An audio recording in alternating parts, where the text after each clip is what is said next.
Cracking, guys. It's a new year and I'm in my new office here. As you can see, I got a new display behind me. So I got my McDavid jersey over there, and then I got my North America McKinnon over there. If you're into jerseys, that's a Team North America World Cup of Hockey. That's a team issue, size 58. Nathan McKinnon, Keener did the customizing. If you're a jersey head, you'll sort of understand that. The McDavid I bought, which is a custom as well. And it also has the 100 patch on the shoulder, as you can see, and it also has the inaugural patch for what is it, Rogers Place there that opened. It's got that patch on the front, but nice McDavid jersey, pretty classic. That jersey there will likely change. I'm having a Makar done, and so I'll probably put a Kale up there. But it's a new year. If you watch my last video, I put out what I was planning to do for this year, and a lot of it was sort of documenting and trying to bring you guys value in terms of the whole process and how I go about. Really, it's a lot of grading and flipping, which I think, is for some people, it's not for other people, but regardless, that's what I'm doing. So that's some of the content, and the insight that I'll bring is what I do, why I pick the cards that I pick. So today what we're going to do, we're going to dive into some market movers. That's exactly where I sit right now. Is I have 132 cards that I sent off to PSA. I sent that at the $15 level, the special for December. So those are gone. Now I'm sitting here waiting. So what am I going to do? I got to buy some cards. We know the price of grading, so the price went up to $19 now. So we're going to take that into account. We'll take the shipping cost into account, but we got to look, what are we going to buy? I've learned a few things in the past subs that I've done that I don't want to do this time. I'm going to be sticking primarily to Young Guns, definitely looking at some Future Watch autos, but right now I'm looking at Young Guns. So without further ado, let's get into market movers and I will show you how I do it. So here's market movers, guys. We got it open, and I thought it would be interesting really quickly to show you guys this. So back when I first got into cards and back into this is where it all started, going into the market movers thing. You can see the spreadsheet that I made manually. What I realized early on was that PSA 10s to raw multiples were different amongst different cards. So before market movers, this is how I did it. This is my market movers. I did this all manually. I would take the last raw price. You can see the prices are really out of line for a lot of them. Here, look at this. PD was at $120 raw, and a PSA 10 was going for $390. So these prices would be back in about 2000, and I guess it'd be 2020, I think. Anyways, doesn't matter, but it was back when I first started. I kept track of these ratios on my own. I made this spreadsheet, and this is what I worked off of all the time, was adjusting these numbers, adjust the raw number, adjust the PSA 10 number, and get a current ratio. So you can see Quinn Hughes here was going at about $80, selling at $340 as a PSA 10. These are Canadian dollars, by the way. And so, decent multiple there at 4.25. You can see I highlighted some stuff. I haven't revisited this sheet in a long time, but I was just thinking about, it'd be sort of interesting to show you how this all started. And I don't remember how I picked up on this, but I guess it's just sort of the way that my brain works in terms of the analytics and, trying to see the arbitrage opportunity and sort of what's going on with the market. I was buying a whole pile of Duncan Keiths. And the list goes on, but anyways, this is how I did it. This was my market movers. Now we have it much, much easier. So let's get into it. We're going to go into intelligence reports, and this is going to create that report and pull all the data for me. That, took me hours to go in and update. So when people ask me, is market movers worth it? Yes, it is, because I don't have to go update that bloody spreadsheet. Let's take a look at years here back to 2000. We'll go back to 17. That's fine. I'll put these sets in here. I'll cut the video and cut back. All right, so there we go. We got all of the sets in there, and then we're going to go to current prices. So current price is going to give us our last sale price. And now we can start getting a look. I'm going to change this to show 80 cards, and this is where it all begins. So I'm trying to find here I've been doing this for about the last week, and I figured I'd document it and sort of show you guys how I go through it. So this is the data that I want. Here's my ratio, 113 times. So we got Spencer Fu here. And this is a pop one. You can also see this sale was made in May of 2022. So the data point is really old. Would Spencer Fu sell for this? So you got to pay attention to this date here. But regardless, we got the data points that I want. So now we're going to start looking. There were a couple that sort of stood out to me. So right here, Grigory Denisenko is a pretty decent one, I think.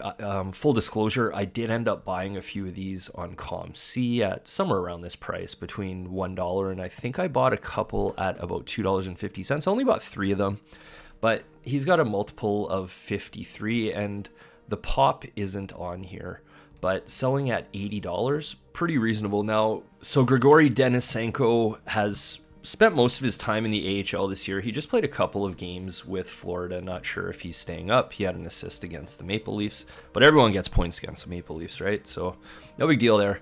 But why Grigory Denisenko? And it's not because like I'm super high on him. It's honestly not that I care too much. The reason, I mean, I have reasons for it, but the reasons are really just that he's 22. This is a low pop card. The pop isn't showing, but I know that it's very low. And, you know, I'm just looking for one buyer. So I'm not sending in 50 of these to have it done, but I just think it's a card, if I have it graded, that I will be able to sell. Now, even if I have to auction it, assuming I can get a PSA 10, it's going to cost me 23 US. Roughly, which would include shipping, 22 to 23 US, plus the $2, so I'm at $25 on the card. Canvas grade extremely well, so even if I get $50 out of the card, 50 US out of the card, then, you know, that's 100% ROI and would be happy with that. So I don't even need to get this full 80, but if people look at comps, they're going to see this $80, which was at the end of the year. So I did buy a couple of these.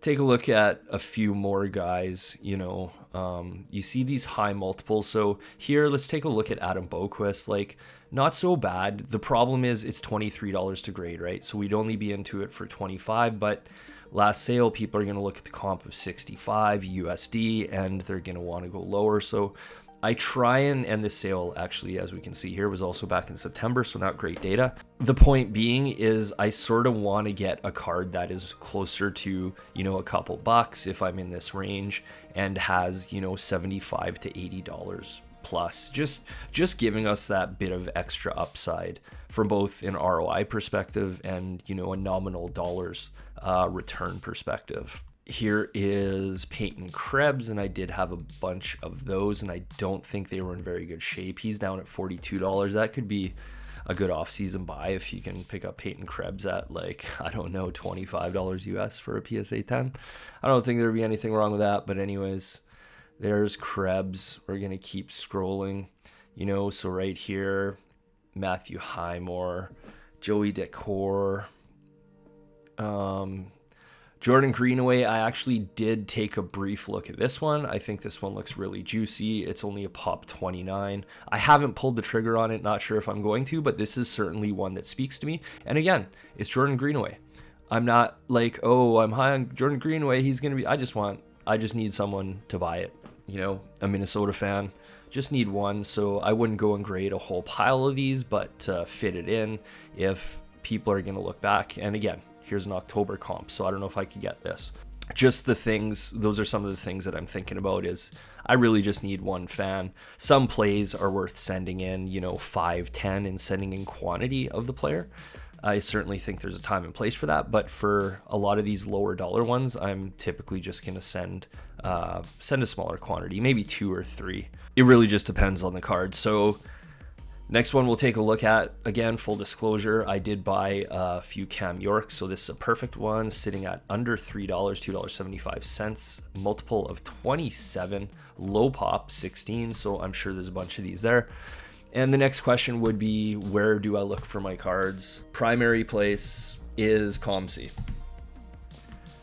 So again, I've already bought a couple of these. I'm not signed in. I'm going to sign in so that we can see the proper pricing. So we can see Cam Cam York's sitting at about $2.50 on here, which I would send some offers in on these and see if I can get the price a little bit lower. But to be honest, like, to save $1, if my plan is to grade them, these are all uncirculated, so you know, I'm not gonna spend too much time. However, offers are always smart to put in. If you can get a card for less, then, you know, why the heck wouldn't you? One of the things that I did want to show in ComC2 is I get a lot of people asking me, well, how do you know the condition of the card? And it's a great question, and the answer is on these uncirculated. See how they say uncirculated stock image? You don't know what the card looks like. They're just stock, they're not circulated, so all these images are the same. That's not an actual image of the card when you click in. Let's take a look at a card I was looking at last night. So I've looked through all of these things, not the speckled, I just pulled the speckled up, but all these base, you can see or almost all of the Jake Ottingers are real photos. Okay, so it's a photo of the actual card. So what I would do is I would go and zoom in. So we click the zoom there, but not only can you do that, if you hold your Alt button, hold Control and scroll, and you can zoom in on the card. So right here, what do I look for? Right here. Not buying that one. White corner, toast.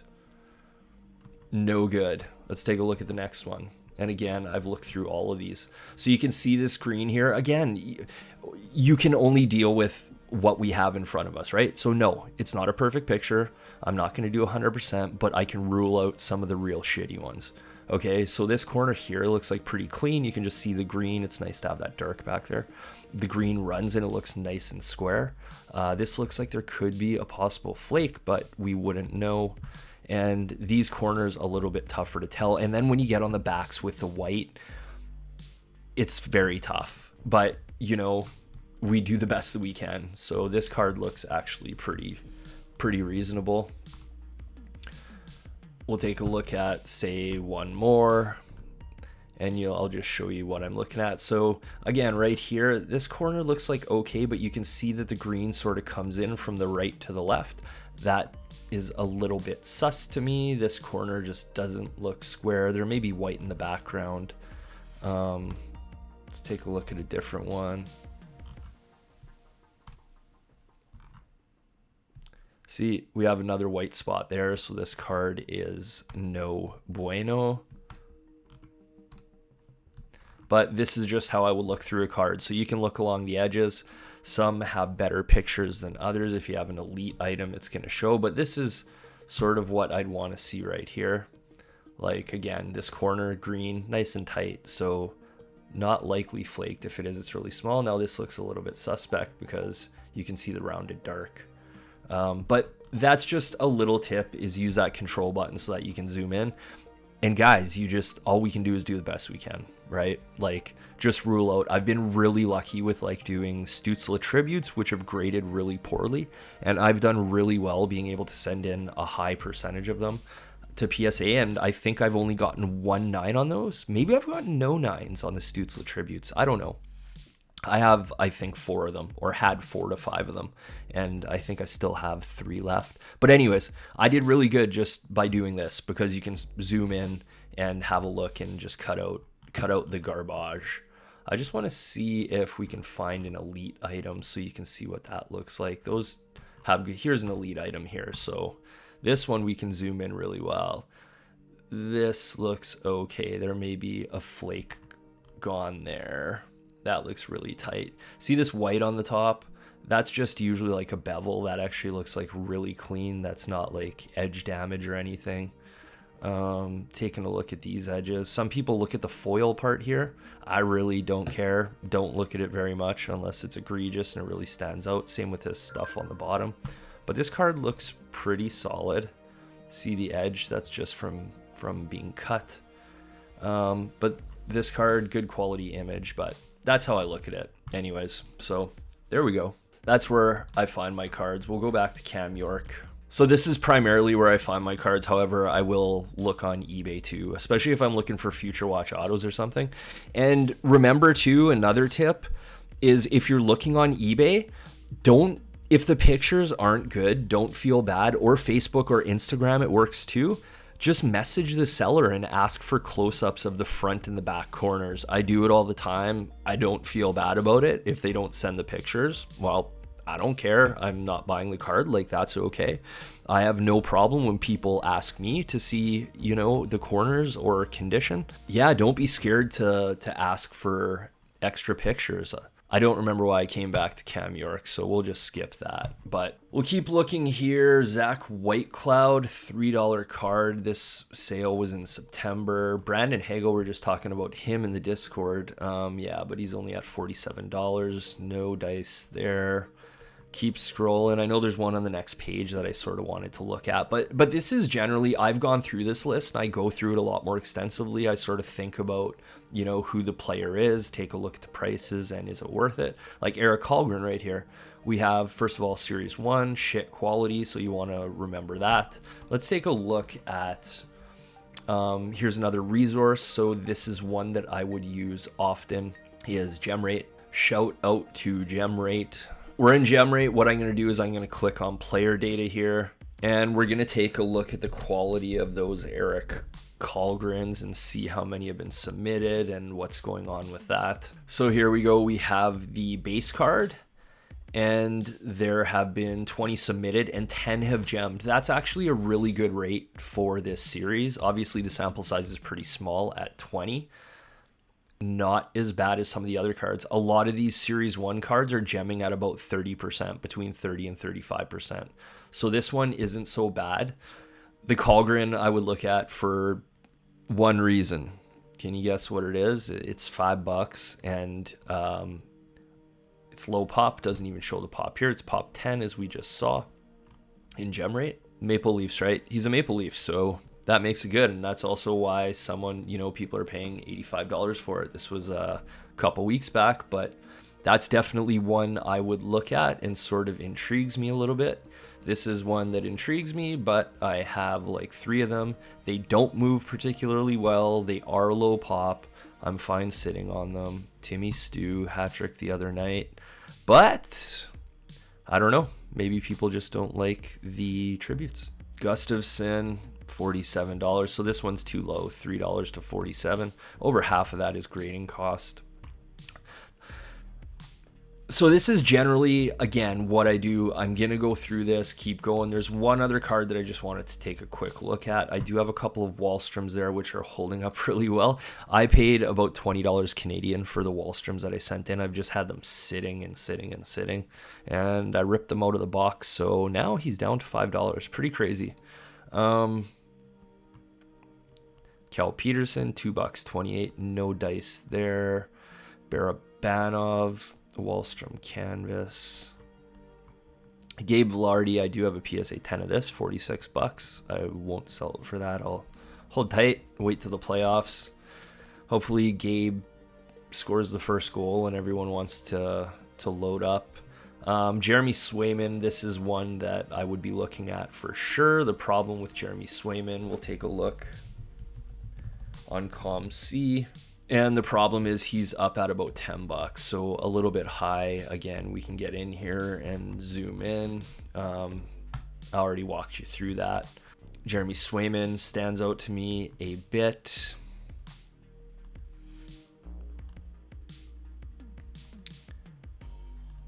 And there was one that I wanted to look at, but I don't know who it is. Oh, Marco Rossi right here. So Marco Rossi, this one is interesting to me. It's at about $10, and there's only a few on ComC, if I do remember correctly. Yeah, there's 13, and they're up at about $12, and the price is currently about 10, so it's actually not too far off, and going for $119. Now, if we take a look at Marco Rossi, it looks like he's spending some time in the A, but again, that's fine.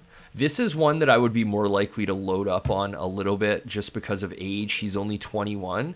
And I know that you crazy Minnesota Wild fans will load up on Marco Rossi PSA 10s, right? So that's what I want, is I just want the fan base to sort of want to take a shot on these guys for next year. and I don't think I'll do much worse than the price is right now. So those are the things that I think about when I'm going through this. And again, I've been doing a lot of it, and that's what I'm going to continue to keep doing.